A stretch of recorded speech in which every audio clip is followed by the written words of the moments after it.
From the Broadcast Center at BCIT's Burnaby Campus, this is All Talk Radio. Today, Speaker of the House You're Anthony listening Rota to resigns his 1680 position. The Crow. It's with a heavy heart that I rise to inform members of my resignation as Speaker of the House of Commons.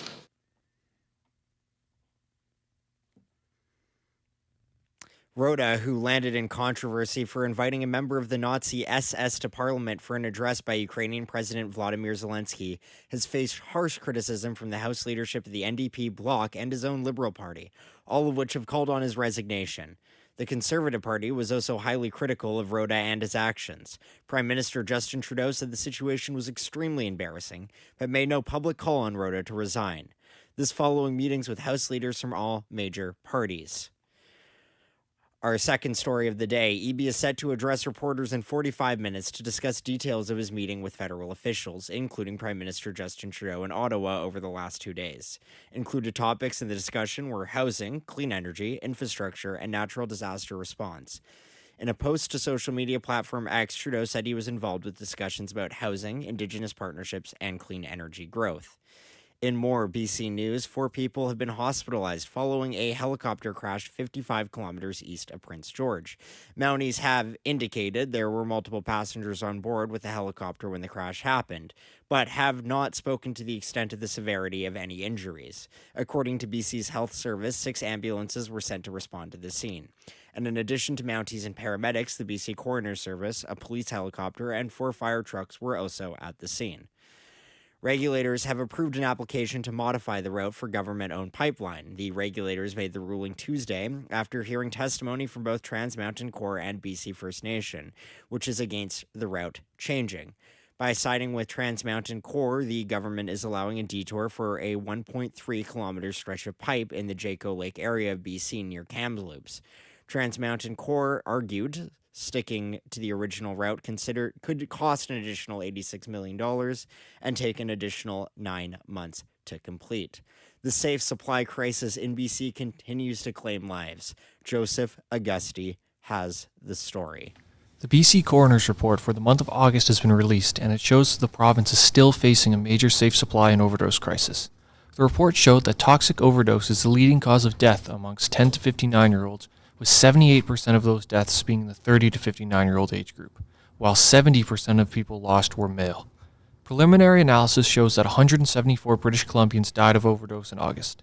This brings the number of overdose deaths in BC to over 1,600 people in the first 8 months of 2023. The highest rates of death were in the Northern Health region, where 58 people per 100,000 have died. In second place was Vancouver Coastal Health, with 56 in 100,000. This is Joseph Auguste, 1680 The Crow. And joining us to talk about this now is the reporter you just heard, Joseph Auguste. So, Joseph, when was the public health crisis for drug overdoses declared? Hi, Max. The crisis was declared April 14, 2016. We're now in year 7 since the declaration. The stigma around the overdose epidemic is still rampant. All right. And could there be more than the 174 reported people who died in August still to be added to the tally? Yes, the Coroner's Service says that the number is preliminary and could rise as their investigations are complete. Thank you so much, Joseph. And moving on to some weather stories, some wind warnings remain in BC following a disruptive weather day yesterday. The advisories are concentrated on parts of Vancouver Island, BC Central Coast, and Haida Gwaii. Environment Canada says the wind should have eased from the intense 110-kilometer-an-hour gusts we were seeing yesterday and early today, but urges residents to remain cautious and look out for potential damages to houses and buildings, particularly to roof shingles and windows. BC's River Forecast Service predicts that rainfall on Vancouver Island's western coast and BC mountains could reach 150 milliliters by the end of the day today. In more wind-related news, the Lionsgate Bridge is open again following a delay due to a piece of windborne debris landing on the bridge yesterday. Images surfaced on social media showing a bent piece of sheet metal hanging on a light structure above the bridge deck. This caused crews to stop traffic and remove the debris. The origin of the debris is unclear, with the Ministry of Transportation simply referring to it as overhead windborne debris. This as Metro Vancouver was under advisory for wind reaching up to 50 kilometers an hour yesterday morning. BC seniors advocacy groups say fundamental reform is needed for how the province funds contracted long-term care providers. This following a study which has found for-profit facilities routinely underdeliver care compared to the funding they receive. A review of financial records from 2021 and 2022 showed that long-term care facilities operated by for-profit companies delivered 500,000 fewer care hours than they received funding for from the province. In comparison, non-profit societies delivered 93,000 more care hours than they were paid for by the province. The province transfers around $2 billion a year to long-term care facilities, with 80% of said facilities operating for a profit. Our next story, alarming numbers out of the Port of Metro Vancouver showing a 14% decrease in container shipments in the first 6 months of the year. According to interim CEO Victor Pang, the number reflects a stalling economy and consumer tightening. The volume of consumer goods entering the port saw a 12% decrease, a trend Pang said could indicate less consumer demand, but also could be indicative of overstocked inventories. Consumer goods were not the only item to take a hit. Construction materials and auto parts have also slowed shipments through Canada's largest port. Grain exports, however, have increased as the war in Ukraine threatens the previously established supply chains. A school district is getting a new name, just in time for Truth and Reconciliation Week. Our reporter, Richard Davis, has the story. The school district, formerly known as the Powell River School District, is now known as the Cathett School District. The district announced the change yesterday and is now using the name for all communications. They've also started the legal process to change the name. The name Cathett is a gifted word which signifies working together. It's also the name of the Cathett Regional District, which the city of Powell River is a part of. The Powell in Powell River is in reference to Israel Powell, BC's first superintendent of Indian Affairs in British Columbia. During Powell's 17 years in this position, he advocated for the forced integration of Indigenous peoples into colonial Canadian society, and 2 residential schools were constructed. Richard Davis, 1680 The Crow. Moving over to American news, where the Federal Trade Commission and 17 state attorney generals have filed an antitrust lawsuit against Amazon on Tuesday, alleging the e-commerce behemoth uses its market position to inflate prices on other platforms and overcharge sellers in an attempt to stifle competition. The complaint is the result of a years-long investigation into Amazon businesses and one of the most significant legal challenges brought against the company in their storied 30-year history. The FTA states the lawsuit seeks to issue a permanent injunction that would prohibit Amazon from engaging in unlawful conduct and pry loose its monopolistic control in an effort to restore competition. J.P. Morgan Chase has agreed to pay a $76 million lawsuit claiming it enabled Jeffrey Epstein to engage in sex trafficking operations. Julia Walker from the Associated Press has the story. The U.S. Virgin Islands, where Jeffrey Epstein had an estate, sued J.P. Morgan last year, saying its investigation revealed that the financial services giant enabled Epstein's recruiters to pay victims and was, quote, indispensable to the operation and concealment of the Epstein trafficking enterprise. Under the deal, $55 million of the settlement will go toward local charities and assistance for victims. J.P. Morgan says while the settlement does not involve admissions of liability, the firm deeply regrets any association with this man. Epstein died by suicide in 2019. He was in jail awaiting trial. Julie Walker, New York. And now for the world of sports. Victoria hockey fans were delighted as a Canucks training camp brought the Vancouver Canucks to Vancouver Island. This as new Canucks captain and fan favorite Quinn Hughes say the Canucks will operate like a family, adding it's definitely not a dictatorship when speaking to how he intends to run the team as captain. In more sports news, Tampa police are investigating if unprescribed drugs factored into the death of ex-NFL player Mike Williams. Williams died on September 12th at St. Joseph's Hospital at age 36, just 2 weeks after a construction accident left him partially paralyzed. Police are now saying he may have received unprescribed drugs while hospitalized for the construction site accident. In more sports news, the Canadian women's volleyball team beat Mexico but has failed to clinch an Olympic spot, which is sure to leave Canadian volleyball fans disappointed. And moving over to Europe, where the European Soccer Organization is trying to reintegrate junior Russian soccer teams. The AP's Charles Ledesma has more. The European Soccer governing body will try to reintroduce Russian under-17 teams into its competitions this season. That's an easing of a blanket ban on Russian national and club teams from international play imposed within days of the Russian invasion of Ukraine. UEFA says children should not be punished for actions whose responsibility lies exclusively with adults, but UEFA also said the suspension of all other teams of Russia will remain in force until the end of the illegal war. I'm Charles de Ledesma. A plane carrying several players from the Pittsburgh Steelers has made a successful emergency landing in Kansas City early yesterday morning. Derek Dennis with ABC has the story. The plane was carrying Steelers players home to Pittsburgh overnight from a Las Vegas away game, but had to be rerouted to Kansas City. Our ABC affiliate WTAE in Pittsburgh reporting it was due to an oil pressure light that came on in the cockpit. Player Cam Hayward posted about the ordeal on X and joked fellow player Minka Fitzpatrick was probably to blame. A Steelers spokesperson confirming the emergency landing, saying the team charter was unexpectedly diverted to Kansas City, that everyone is safe and plans were being made for the team to arrive home in Pittsburgh today. Derek Dennis, ABC News. And last but not least, Usher will be performing the Super Bowl halftime show today and says he is honored to be there, adding it was one of his bucket list items. That's all for the world of sports. And now for the weather. It is currently 15 degrees and cloudy in Vancouver. Light showers are expected throughout the afternoon with rain and a chance of thunderstorms into the evening. Showers will persist well into the morning tomorrow, and as said earlier, wind and rain advisories stay in place for some coastal areas of the province. For 1680 The Crow, this has been Max Mashman, and these were your 12 o'clock headlines.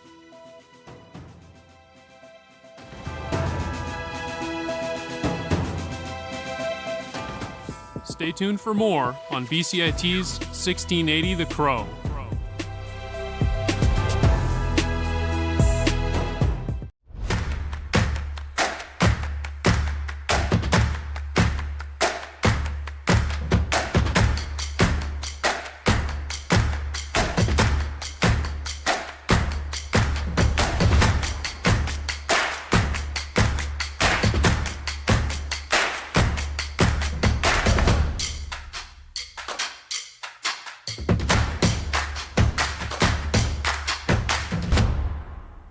Everything is changing to digital. Everything is online. People aren't just waiting for the 6 o'clock news anymore. People want their news right now. They want to be able to go onto their smartphone, onto the internet, and see the news that they want to see. Vancouver is growing at, a really rapid rate, the Lower Mainland even, and with the tools that we're given here, we're able to cover all of that. Welcome to BCIT Magazine. I'm Radhika Sikakane. In the program, they really leave it up to you. I mean, the help is there when you need it, figuring out how to use the programs like Premiere, Audition, and figuring out how to use the cameras. But it's up to you to sort of experiment and figure out what you can do when you go out in the field. They brought candles and flowers to remember the student who lost her life yesterday. Theresa May says the international community condemns Moscow. They really make sure that you know the basics and you are able to put out a quality product. I'm Brady Tretnero. And I'm Radhika Sikakane. Thank you for tuning in to BCIT Magazine.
This is 1680 The Crow, and you're listening to our feature presentation.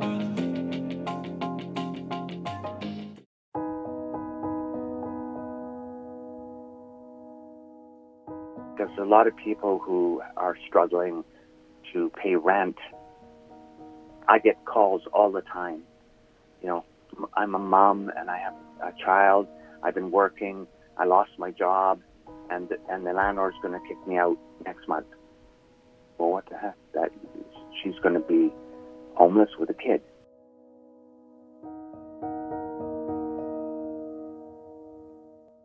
Hello, and welcome back to another episode of the Crow Chronicles. I'm Alicia Nolasco. And I'm Kevin Pontius.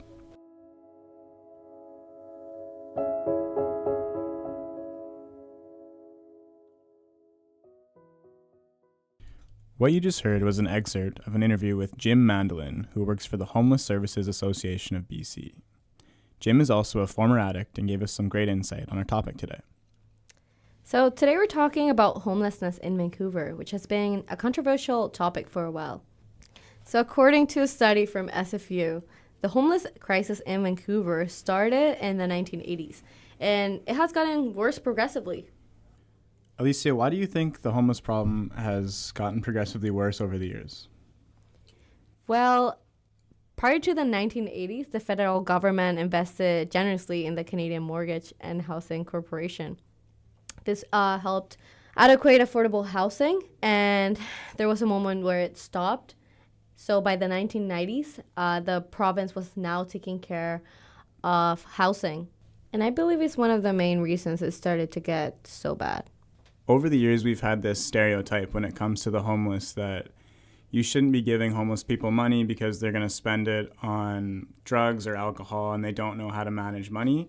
Even growing up, I just feel like I was always told to never give a homeless person money, give them food or water because they're going to spend the money and just get drugs or alcohol. There was recently a study published by the Foundations for Social Change with UBC that actually proves the opposite of the stereotype. The study gave 50 people who had been homeless for under 2 years $7,500 and tracked them to see what they did with it. They also tracked other 65 people who did not receive a cash transfer. The study also proved that the stereotypes are not connected to the reality, given that many of the people use the money on rent, food, and clothing. We recently had the opportunity to speak with one of Vancouver's most renowned homeless advocates, Judy Graves. Given her decades of experience in the scene, we asked her what she thought about giving cash transfers to the unhoused. I don't think that cash transfer is going to work for someone who has a severe addiction. The addiction will always take precedence, but most people who become homeless do not have severe addictions. So this would be a wonderful prevention program. So someone who's never been in the downtown east side before in their life will wind up there because it's the only affordable scrap of housing for them, and just to have a roof over their heads. The biggest issue with Vancouver is that most of the time when people see a person in a homeless situation, they automatically assume that they don't have a job or are lazy. Most of the time, these people have severe mental health issues or addictions. I don't think anyone wakes up and decides to go through these circumstances. Absolutely. Something that both Jim and Judy talk about is the main difference between being homeless and having an addiction. In many cases, they're both combined.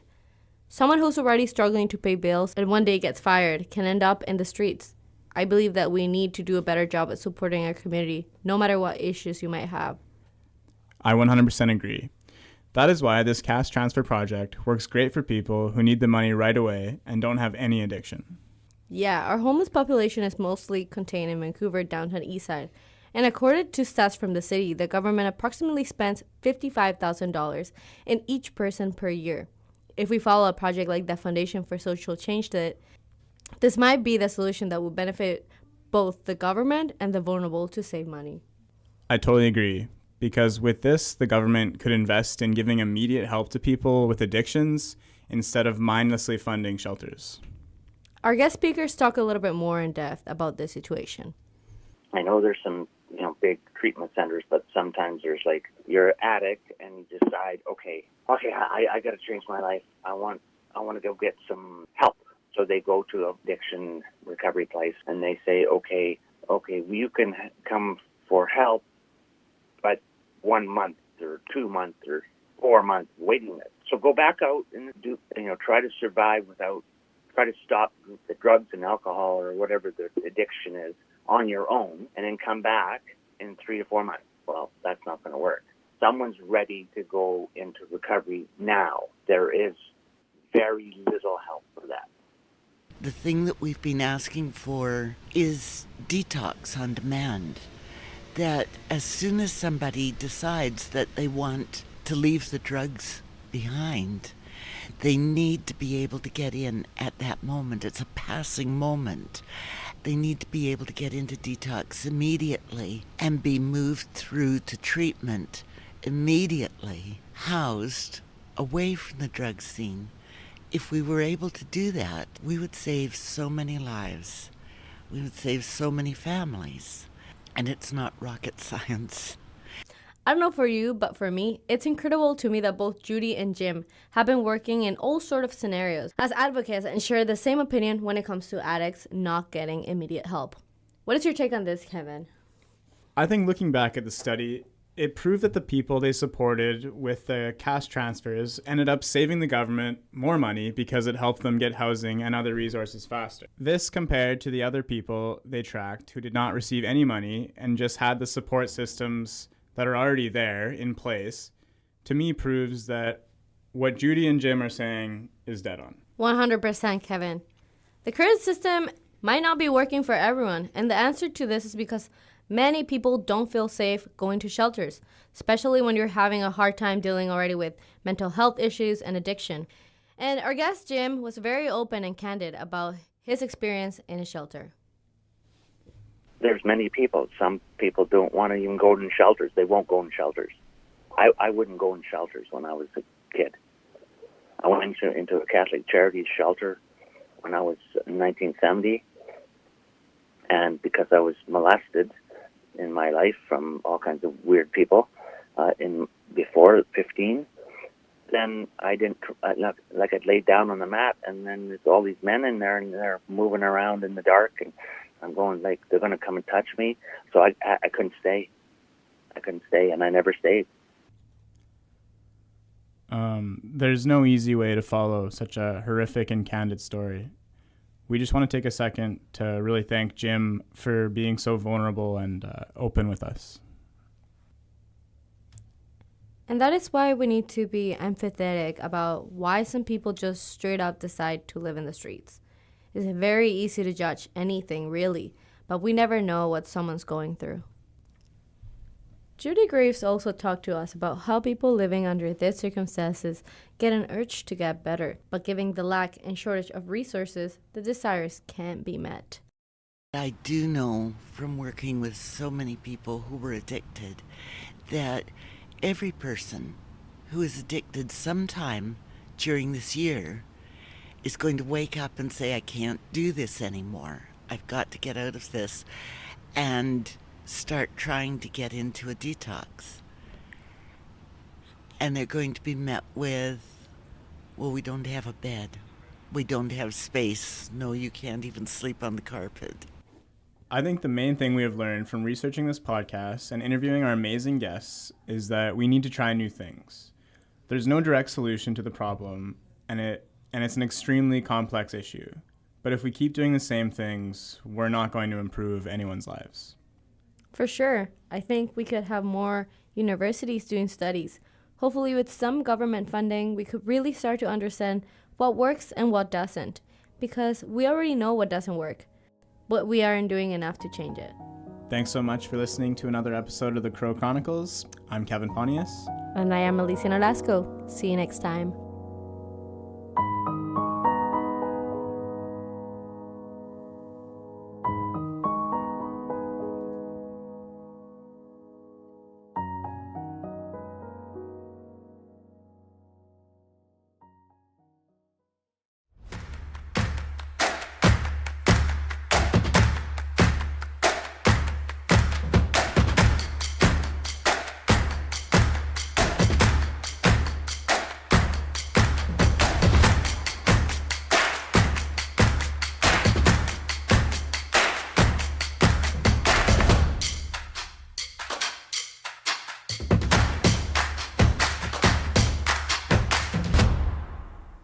everything is changing to digital. Everything is online. People aren't just waiting for the 6 o'clock news anymore. People want their news right now. They want to be able to go onto their smartphone, onto the internet, and see the news that they want to see.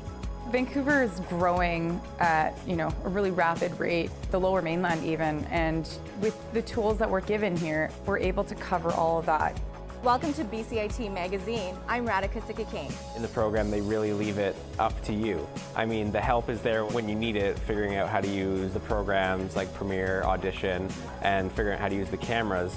But it's up to you to sort of experiment and figure out what you can do when you go out in the field. They brought candles and flowers to remember the student who lost her life yesterday. Theresa May says the international community condemns Moscow. They really make sure that you know the basics and you are able to put out a quality product. I'm Brady Tretnero. And I'm Radhika Sikakane. Thank you for tuning in to BCIT Magazine.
From the Broadcast Center at BCIT's Burnaby Campus, this is All Talk Radio.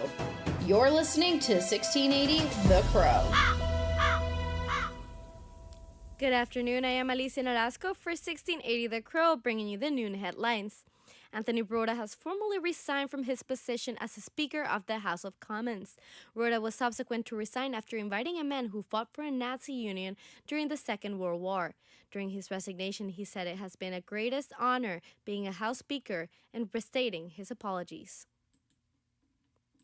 I reiterate my profound regret for my error in recognizing an individual in the House during the joint address to Parliament of President Zelensky.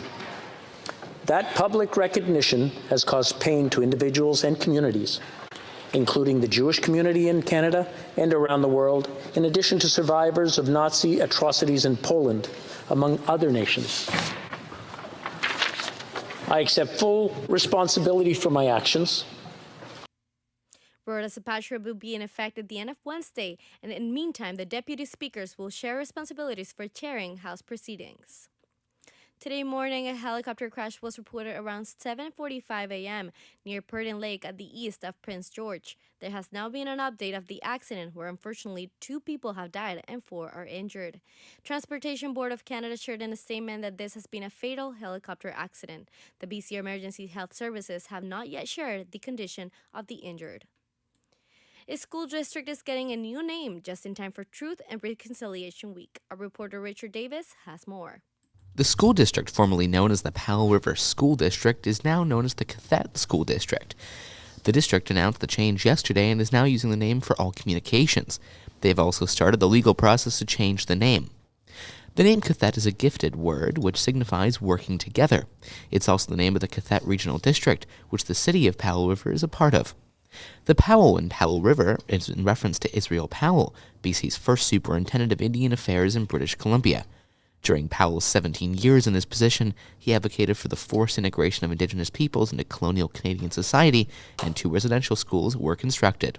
Richard Davis, 1680 The Crow.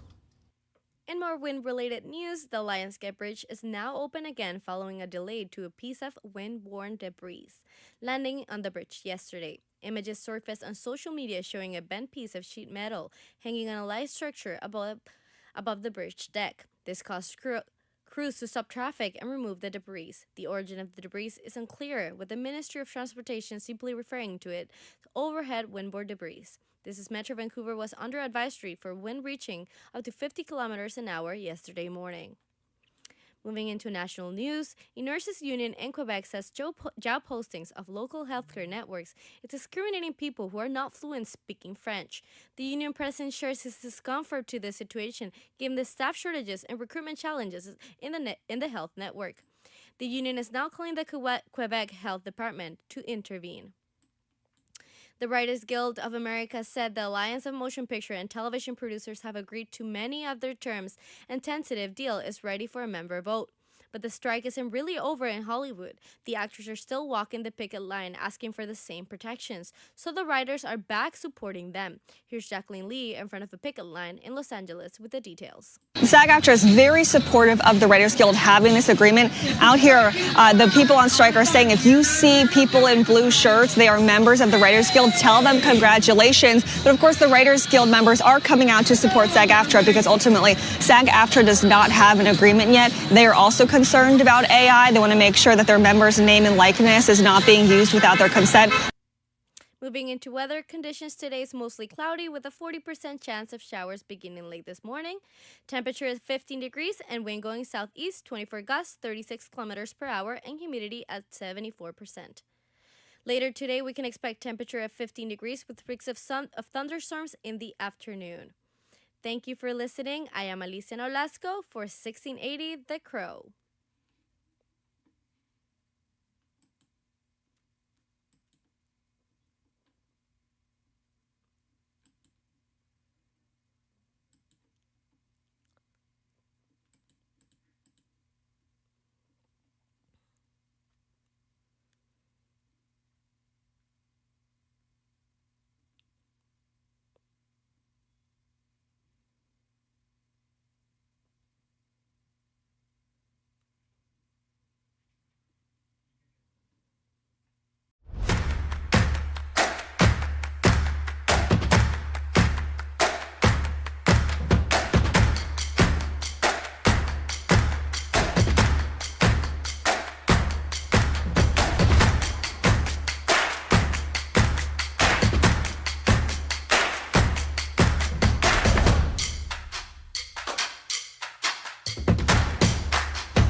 everything is changing to digital. Everything is online. People aren't just waiting